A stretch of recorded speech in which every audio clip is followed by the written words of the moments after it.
But more important than either of those factors was the fact that a generation of kids came of age superbly educated in the nature, history, politics, and theory of Western civilization. Essentially, the American dream perfected itself in my generation. I came out of the university, I had read Plato, Hobbes, Schopenhauer, Jeremy Bent, the whole bit. I knew it backwards and forwards. And what did we do, we people who had all this information, who finally grasped the light? We got stoned, and then we did something else. We heaved rocks through the windows of the banks, overturned police cars, set buildings on fire, and said enough. And I believe that the American establishment took a look at that and said, the idea of universal public education is a no-brainer from the point of view of control freaks.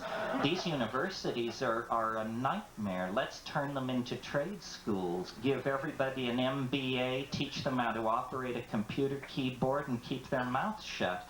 And that's what was done. The dumbing down of America. It happened all through the 70s and the 80s. It's still going on. I mean, I am not a conspiracy theorist of the ordinary stripe, but I tell you, somewhere back around Baby M began, and it went on to be about the skaters. And then it became about the Menendez brothers. And then it became about O.J. The Bobbitts, they were in there too, thank you. And Michael Jackson, we all talk about all this, but do you know what this is a substitute for? It's a substitute for having a life and a culture, is what it's a substitute for.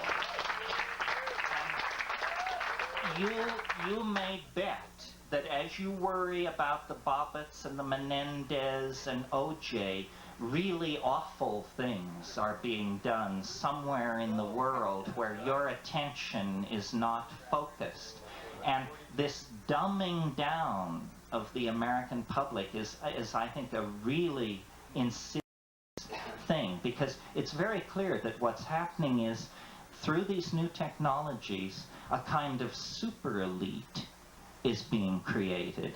I've used this thing called the World Wide Web, where you bring up a page of text and it looks like an ordinary word processor document. Certain words are slightly colored blue. When you click on those words, those are buttons, but they lead to other computers. And so I bring up a list of paintings that I want to look at. The Mona Lisa. I click on Mona Lisa. Now I'm getting a very clear video picture of the Mona Lisa. I assume it's a very high-resolution reproduction until somebody walks in front of the camera. And then I realize this is a camera in the Louvre. I'm seeing the Mona Lisa live in real time. Now I bring the clicker down and I click on The Temptation of St. Anthony by Hieronymus Bosch. A camera is turned on in the National Gallery in Lisbon, in Portugal. Now I'm seeing The Temptation of St. Anthony. I'm not seeing reproductions, I'm seeing these paintings. I'm moving from camera to camera around the world. There's a camera 1,000 feet underwater in Monterey Bay that you can look through anytime you want, and if it's not being used, you can take control of it with your computer and position it. These things are going on. So what is being created is a two-tier society. Some people live in abandoned paper boxes over heat vents, and some people cruise the net at night, surfing from the Vatican Library to the Sorbonne to the National Library in Tokyo, on and on. on. Some people have informatic indexing robots that rove the network when they're asleep, searching out documents for them and downloading them onto their hard disks so they can pore over it over their coffee. I'm sure there are people in this room who do these things. So there is a great danger of creating a super elite based on technology and letting other people slide through the cracks. This is a problem of the heart.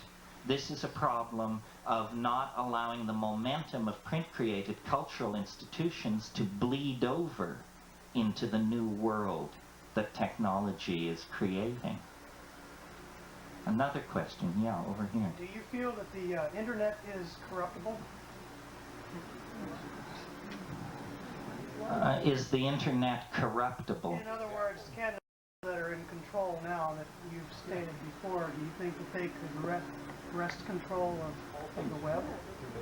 Well, I tend to think, I mean, someone over here says all things are corruptible, and I hear myself agreeing with that. I think all things are corruptible, but I don't think the internet is corruptible fast enough to give any aid to those who want to corrupt it. An example of corrupting the internet would be the Clipper chip. But fortunately, that was beaten back. I think that's a one thing. You know, a few years ago, software was copy protected and you couldn't copy it. And this was because software companies were very paranoid about that. But people quickly developed copy protection breakers and just went around it. And I think technology always leads toward greater freedom. That a wonderful fact of life is that technology favors democracy.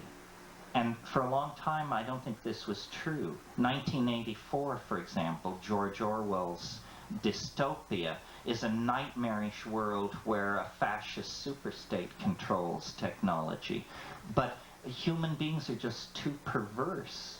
We're too creative. We break through. The unexpected always comes along to help us out. The original chips that went into PCs were designed on a Navy contract to guide a heat-seeking missile. And they did not meet, these chips didn't meet design specs. And so the Navy was ready to just throw it out. They'd blown $500 million or something, and this thing didn't work, and so they were going to throw it away.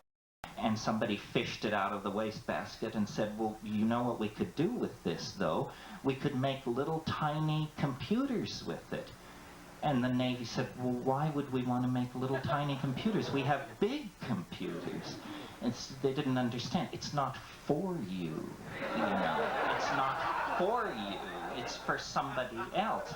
And that was a technology that was never supposed to escape into civilian hands. I mean, that was the greatest unmanaged blunder in the whole history of the game from the point of view of the other side. They lost their queen in that blunder. They've been fighting on the slippery downhill slope ever since. If you've been on the net, it's incredibly countercultural and irreverent. And yes, folks, obscene and unruly and so forth and so on. But great civilizations are all those things. We don't need to all wear bow ties and walk in lockstep and salute the Lutheran God and have Mormon orgasms. No, that isn't the plan. Let's loosen up a little. Pluralism, you know.